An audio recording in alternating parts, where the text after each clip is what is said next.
Thank you so much, and it's really fabulous to be here. Thank you to TIAC, thank you to Marriott International, and thank you to you all for attending and being here and being so patient and watching and listening to what I have to say. This is about tourism reimagined.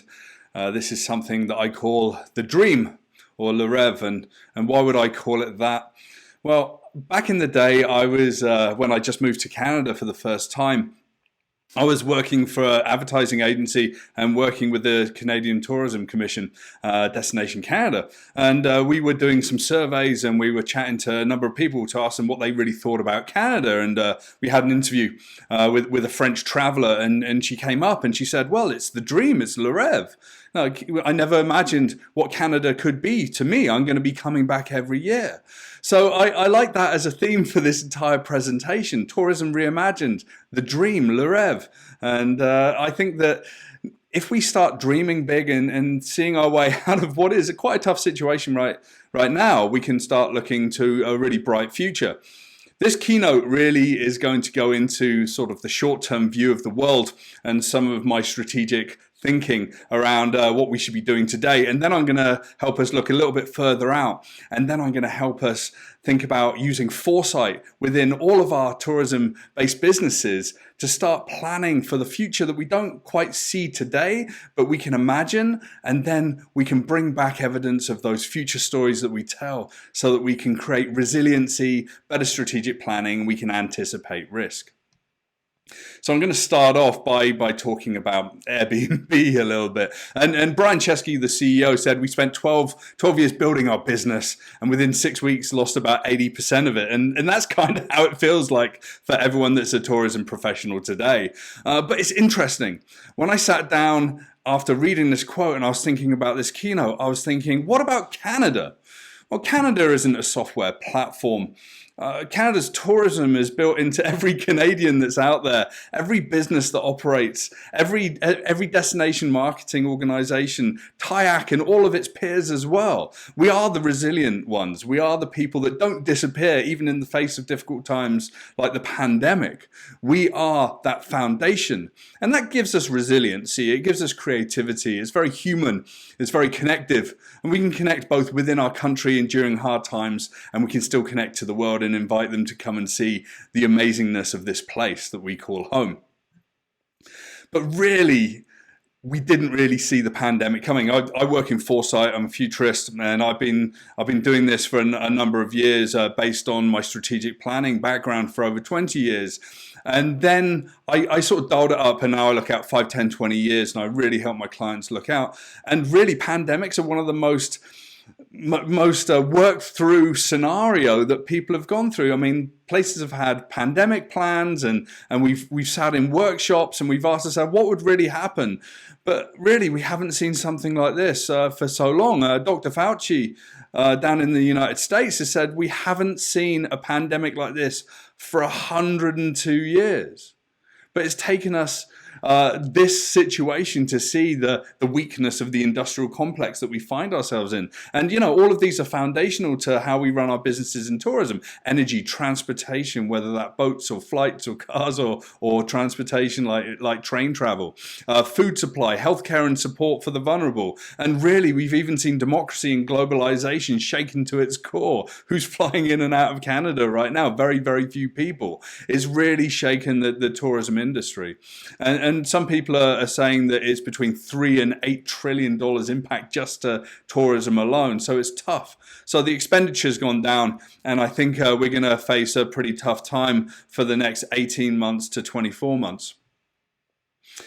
Now, we know that 2021 is going to be a tough year. I really wish that I could say that the vaccines and everything that's happening right now that's very positive is going to come quickly, but there's logistics. I think they were saying about 8,000 flights around the world are going to have to carry vaccines. There's logistics. It's going to be difficult. It's going to be tough for our industry in tourism. And 2022, I think, is going to welcome a renaissance if we work together. And working together is exactly how we need to see not only revitalizing and reigniting the tourism industry, but working as a country as a whole. We need leadership to stand up, we need policy in place, and we need civic duty. These are the three strongest parts to our recovery strategy. They're also the three weakest parts to actually stopping us from recovering in a way that's strong and resilient. So bear this in mind: leadership, policy, and civic duty as we go through this presentation. Okay, let's look in the next 2 to 3 years. I'm calling this a calibration. We have to calibrate our businesses to really be resilient, to look inside. Let's look at these short-term trends that I think that we're going to have to lean into. The number one is, and there's no mistake about this, increased domestic tourism. We have to look to our communities and the people on the ground to really support tourism. We have to connect with them. We have to tell stories. We have to share the stories that we create together. And I really love this quote from T.S. Eliot. And when I was writing this presentation, it really resonated with me. We should not cease from exploration, and the end of all our exploring will be to arrive where we started and know the place for the first time. And really, we have to invite Canadians to come and know the places that we inhabit and the places that we operate for the first time, the experiences, the hotels, the wondrous nature around us. We have to invite the people in that are Canadian, because all other tourism from outside of the country is pretty much reduced itself down to a trickle. But there's goodness in this. Domestic tourism will rebound. We will see people investing in Canada. This is going to be good. It's probably not going to be as abundant as international tourism, bringing those external dollars in. But you know what? We need to weather the storm, and we need to work together. We need to listen to the Canadians out there that are coming through. And we're expecting that domestic tourism is going to recover 1 to 2 years earlier than outbound travel. And this is something that McKinsey is seeing in some of the research that it's doing. Also, we're hearing from Carolyn from Skift tomorrow, and I was reading one of their reports. But, what type of travel is the first to bounce back? Well, it's going to be visiting relatives and friends.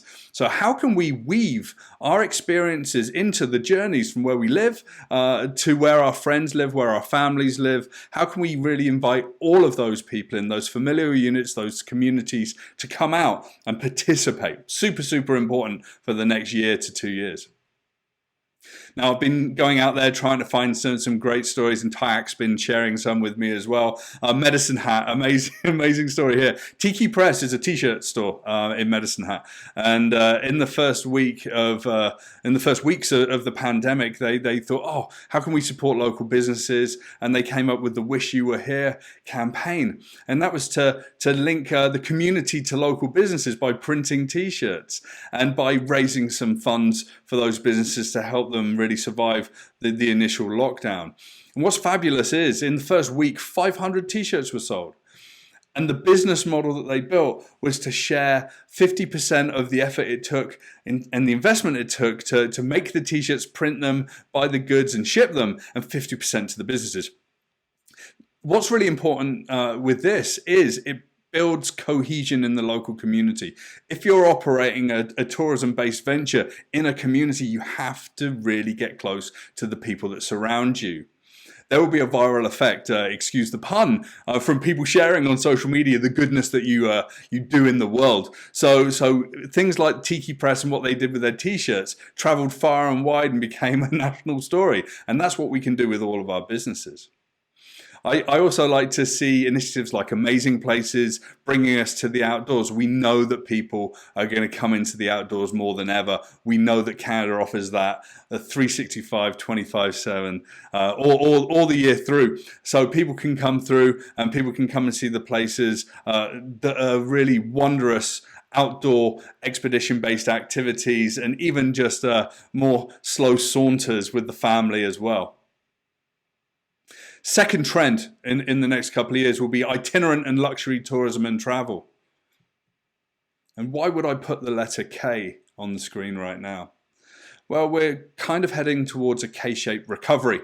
That means that there'll be some people that recover and they'll boom, and there'll be some that really start to decline after this particular time. The weakness in the industrial complex shows us that.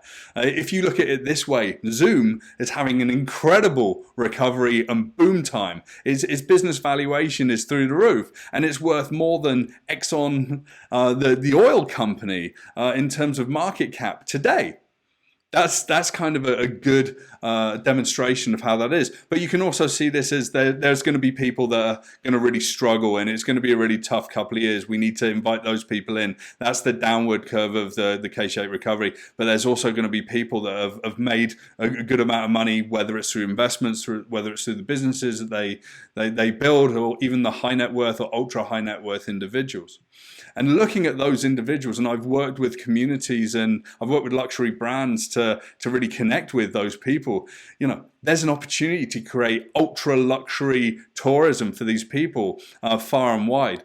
This one particular story I found was in Vice magazine, and $250,000 on average have been spent with a number of high profile and very private clients that these private assistants are working to send on vacation. Private flights, luxury yachts, private villas on ranches, entire resorts, islands, and yachts. It's incredible. So maybe this won't serve everyone on this call, but try and think about how you can serve an ultra luxury experience, and also try and think how you can serve the people that are having a tougher time as well, because as part of the whole story, this is going to be really important. Number 3, tourism with a purpose, longer stays, work, and relocations. Now we see a world that is changing. Remote work is just become the standard. I actually think that we'll fall into a 3-2 rhythm where we might spend 3 days in the office and 2 days at home. 3 days in the office being hugely creative and working together, 2 days at home being productive. And a lot of people are going to be working remotely. In those remote places, they could be in your communities because they want to have a lower cost of living. They want to connect with those communities, and they're going to bring the revenues from the income that they have from working with incredibly successful organizations, maybe even around the world. So this sort of new movements around Canada is going to be something that I think is going to be pretty commonplace, and we're going to see that happen down in the United States, across Europe, and the such like. I also like to see some of the bigger opportunities out in the Caribbean. The Barbadian Prime Minister came on and said, hey, we're going to put together a welcome stamp so that you can land in Barbados. If you earn enough money and you've got enough income, then we're going to give you a 12-month stamp. You can come and live here, spend your money, pay the rent, and really start to feed that local economy. Now, Barbados has got a huge benefit from being an island. It means it can shut things off and start to really lock down on COVID-19 having a big impact. So this is super interesting to me. Why aren't we inviting people to Canada, maybe even to some of the provinces with really low instances of COVID-19? I had one friend from Germany that flew into Halifax, and she stayed there for 2 weeks in isolation, hired a van, and her friend flew in from Vancouver, also isolated for 2 weeks, and then they drove across Canada, and that was about 3 months ago, and we were sort of in the middle of the pandemic there. So there's opportunities to think different at this point in time. And there's also adaptive approaches to encouraging travel as well. And adaptation means that we take where we are today, how we used to operate, and we start to think about how we can do that differently to meet the current situation. Marriott gave me one great example. They're still running business meetings, virtual and hybrid. So some people in person, some people remotely, being streamed, very much like this TIAC Tourism Congress. Contactless registration, reduced seating capacities, mandatory face coverings, hand sanitizer stations, in-depth cleaning, and so much more. And it's interesting. They've even got a story about how they maintained a union's ability to do union negotiations, which is very human, person-to-person activity. So that was absolutely fantastic to see. And if we look out to Italy, and the Lombardy region got absolutely hammered in the early days of COVID-19. I had family members that were deeply affected down there as well, and luckily they've recovered. But Lombardy's being hit again right now. But between Milan and between Rome, they've started to operate. Air Italia started to operate clean flights and COVID-free flights, and being able to do fast testing on either end of those origin destination flights is really, really important. I think that this is going to be something that we're going to see happening around the world. I think that we'll be seeing this in Canada. I personally flew with my partner and my 4-month-old son about 2 months ago to Vancouver. It felt incredibly safe. It was a very strange experience, and we were masked up and trying to be safe the whole time. And we flew with Air Canada, who provided incredible service. So yeah, we weren't tested at either end, but we know that the airline industry is stepping up. We know that these sort of COVID-free flights are going to be guaranteed going forward. And then you look to countries like Thailand, and they've been able to open up tourism to Phuket by using their safe and sealed strategy. So now they've got flights operating from Denmark, Germany, England, Korea, Japan, Hong Kong, and other places. And what's interesting is people come to resorts, they're isolating there in paradise. And I think that we can start to see this is a particularly relevant strategy for us to consider in Canada as well. And you know, some of you are resort operators, and maybe there's this opportunity, especially when weather's change. You might have a resort that's a ski resort. People come for a long time, they get looked after. After a couple of weeks, they then go and enjoy the ski resort for 2 or 3 weeks. This is when we start tapping into our high net worth individuals, or people that even want to work remotely. It's exciting times from that perspective. But when I was writing this keynote, one of the big questions I had was, you know, how do we invite the world to Canada when it can't land here and tell its own stories? And this section is called Virtually Canada. This is an invite into seeing how we can really connect with people around the world. I spent much of my career in digital and internet strategy around content, and even this futurecasting platform I use to do my keynotes today is a completely new experience for me. But it's based on the fundamentals of vlogging and YouTube and all the things that I was doing for a couple of years prior to this.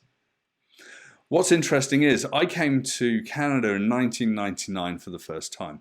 I didn't really know anything about Canada. I knew I went to university with someone from Victoria on Vancouver Island, and that she was awesome. She was getting married. She said, come to Whistler and come and see us get married. So I did. And in 1999, I learned how to snowboard. And then I came back in 2000, 2001, 2002. I repeatedly came back because I saw the beauty, the majesty of the mountains. I loved Vancouver. The experience of Canada was incredible to me. And then 2008, I moved here. 2014, I became a Canadian. People need to understand what Canada is a little bit more deeply. As part of the preparation for this particular keynote, I went out and asked the question to people that were both Canadians that live here, people that were Canadians abroad, and also people that live around the world. It's like, you know, what is Canada?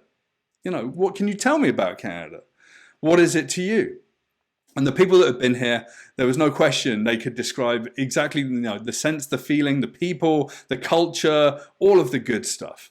The people that had never been here kind of had a bit of a foggy idea about what Canada is. So we need to try and think about how we can tell these stories a little bit more effectively.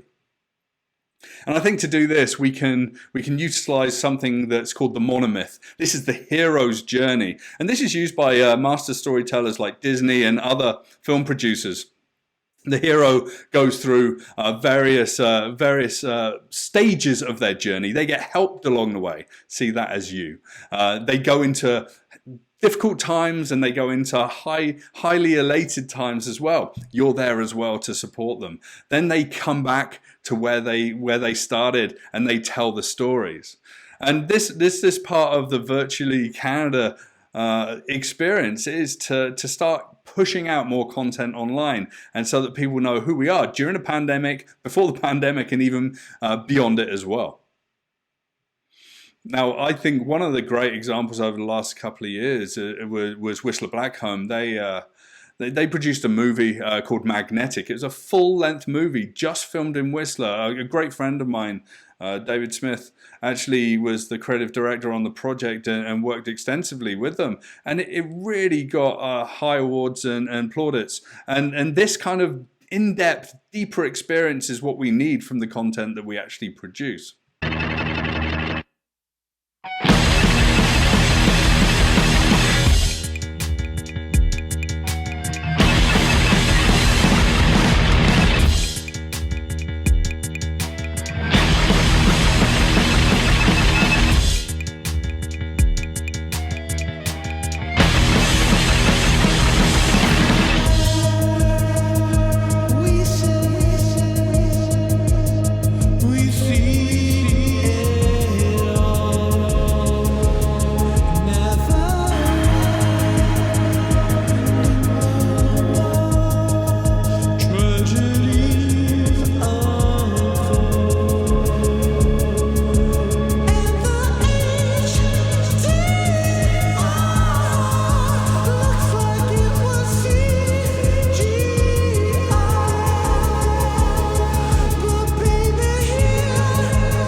All of these hugely creative ways of telling stories, even to the helmet cans from TMS Productions, which is actually a Canadian company out west. So, bringing people into the experience. But really, everyone's got the ability to make this kind of content. There's 6 billion smartphones in the world. I'm pretty sure that everyone that's watching this particular presentation has got a smartphone at least, and there's probably several in their household. So being able to step up. One thing that we need to realize is that people on mobile now more than ever before, so they can capture content, they can share content. That comes down to you, the people that work in your businesses, the Canadians that come and enjoy your experiences, and this is a really important factor in terms of growth. 1.6 trillion minutes since the beginning of 2020 has been spent on mobile. So we got an opportunity to lean into that. And we cannot ignore the behemoth that's become TikTok. 2 billion downloads and 800 million active users. If you look for the hashtag of Canada on there, 21.1 billion views of content that mention Canada. So if you're a tourism operator and you're not on TikTok, work it out pretty quickly. If you have to bring your kids in to help tell that story, then do that. In fact, that's a fantastic idea. So really, this monomyth is a strategy for Canada to invite the world. Tell the hero's journey. You're the hero, the travelers are the heroes, the Canadians are the heroes. So put them at the center of your stories and really take those stories to the next level. Okay, let's look ahead. As a futurist, I'm looking out 5, 10, 20 years into the future. I'm looking out 3 to 10 years into the future. How can we shore up our businesses? How can we make them stronger? Right. So right now we see that 86% of people say that they want the world to become more sustainable and equitable. And this is from the World Economic Forum. So we have to turn our attention onto how sustainable our businesses are running. That means that we have to create a Canadian-wide strategy for travel and tourism around sustainability. So that's the first trend that I'm seeing for a long term. Now, what's interesting is I've been chatting about global warming for a number of years. There's been a lot of disbelief. We're starting to push through now. The pandemic's really shown us the fragility of the current industrial complex around fossil fuels. But what's interesting is, think about this, 2020 will probably be the coolest year in the next 30 years. We're getting warmer and warmer, and we have to start thinking about new ways to decarbonize our economies. Some of that is around the fuels that we use for the heavy transportation that help move people around. We can start leaning into hydrogen for larger ships and trains and trucking, biofuels, electrification as well. I drive an electric vehicle. That's pretty rare these days, but that's going to become more commonplace. Think about your operations, how you can electrify them and how you can make them more sustainable. It's ultimately cheaper from a total cost of ownership of vehicles. It's also cheaper from an energy perspective in the long term as well. So it's really good sense. Renewable energy has gotten cheaper over the years between solar technologies, wind technologies, and also battery technologies. These are the foundations of the modern energy networks. We can think about putting renewable energy to maybe even create standalone businesses within the tourism community as well. There's a huge opportunity there. Also, there's an opportunity to think about the circular economy, how you can reduce the materials that you use, you can reuse what you do actually produce as waste, and you can recycle. Start thinking in this circular fashion, how you can work with other businesses in your communities and how you can reduce that waste is just going to make the world a much better place as a whole. And every single keynote that I talk about today, I talk about renewable energy, sustainability, and the circular economy because they're going to be foundations of a new Canada. And really, that circular economy produces a huge amount of benefit. The Ellen MacArthur Foundation out of the UK works to really promote this. Over $2 trillion in benefit per year from all of those things that I've been talking about. Okay, number two, transcension of politics. And this one's a really, really tricky situation. As we go forward into 2030, we're going to have China, India, and then the USA as the number 1, 2, 3 most powerful economies in the world by size of GDP. So China and India, we have some interesting relations right now, as we do with the United States. Hopefully that'll transcend in January. But with China and India, we have to kind of get beyond the politics, and we still have to have these people coming in because they're going to become de facto ringleaders of Asia as we go into 2030. There's going to be 6 different countries within the world in 2030 that are going to be the world's largest economy. So we have to invite all these people in. Also, 35% of global GDP will be from Asian countries in 2030. So that's a lot of external money that can come into the tourism economy. Also, just in the last couple of days, the Regional Comprehensive Economic Partnership between 14 countries across Asia and Australasia has been formed, and that's really going to strengthen relations there. And we really need to be part of that dialogue with them, maybe not being a member, but certainly having good relations to invite them to Canada. That's going to really maintain a good pathway for success with the tourism economy in the longer term. Now, members of the RCEP make up nearly a third of the world's population. That's a lot of people, and account for 29% of global GDP. So that sort of aligns with what we're thinking with 2030 and that growth of GDP in the Asian area. Okay, number 3, create resiliency to future threats. We have a short memory. Pandemics have been here, everything from Ebola, avian influenza, foot and mouth disease, SARS. They've all been here. They just haven't been as virulent as SARS, COVID-19. So we have to plan for once-in-a-decade pandemics. I know that's not good news. I'm really sorry to say it, but because there's zoonotic diseases, that means diseases that travel from the animal population into humans. It's going to happen more often. We're going to see more outbreaks. We just need to have a better way of dealing with them when they come. Let's look at Canada. Have we done a really good job? Some places, yes. Other places, no. I live in Ontario, I live in Toronto. We're going through a pretty tough situation right now. But if you look around the world, some places that are still quite large, like Taiwan with 24 million people, have done incredibly well. 20.7 cases per million people. So only 7 deaths. No cases since May for about 200 days. And they've got quarantines, contact tracing, wide availability of masks. And really, they're doing pretty good. And this happened last weekend as well in Taiwan. Imagine this happening right now in North America and even Canada.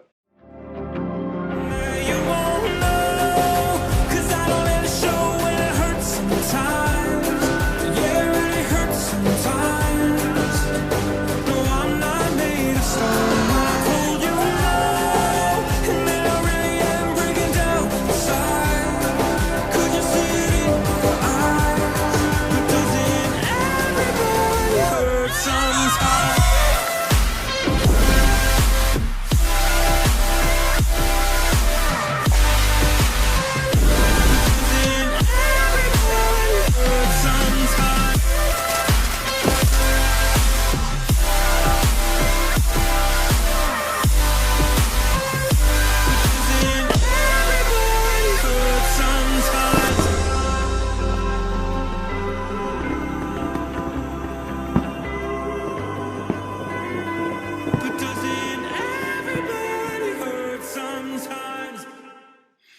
So it didn't really have to be this way in Canada, right? I mean, if we really would have buckled down and acted quickly, we would have thought about really dialing up the civic responsibility and call out to Canadians to help us out, putting policies in place, having a pandemic plan, very much like Taiwan had because they'd been hit by SARS and other pandemics before, then we could still be having life pretty normal. And we're seeing places like Halifax and whatever doing pretty good like that right now. I've got friends over there. I have to say I'm a little bit jealous of how things are operating. Okay, now this is our inevitable future. There's already 4 different viruses out there that float around and typically activate in the spring and in the winter as well. And now we're going to have SARS-CoV-19 as part of that story. It's not going to go away, and it's going to be here for decades. We're going to have better therapeutics. We're going to have new ways to treat it. We're going to have vaccines coming in. There's a couple of great vaccines from Pfizer, Moderna, and whatever coming. That's great, and that's really positive in the world. And that's going to be continually part of the vaccination programs that we see. But really, it's going to take a global community to keep this all under control. Canada is going to have to step up to really have those conversations and negotiations around access to vaccines and ensuring that not only that we have sovereignty around vaccinations, but we help the world as well. The tourism industry is going to be a very loud voice as part of that, I hope. Okay. So as a futurist, and as we wrap up this keynote, I'd like to invite you to start thinking about what if. And shifting our viewpoint from what is. What if the world was different? What if we tried to think about the future of our businesses and we create more solid plans going forward? And to do that, I have a foresight development framework that I use. And the first part of that is thinking about the principles that we need in place. So humanity before technology. Don't come up with the solution before we understand what's really needed. Plurality, inclusion, and equity, scientific fact and creativity. We can't deny that. That has to be foundational. And we also need to look at the signals of change. This presentation has shown you a bunch of signals of what people in the world are doing with regards to tourism. But go and look at what's happening in research and development, what's happening on the streets. Really listen to the communities. Look at the trends. Look at the things that are getting investment and understand that the community is going to create its own future. And you can be part of that story as well.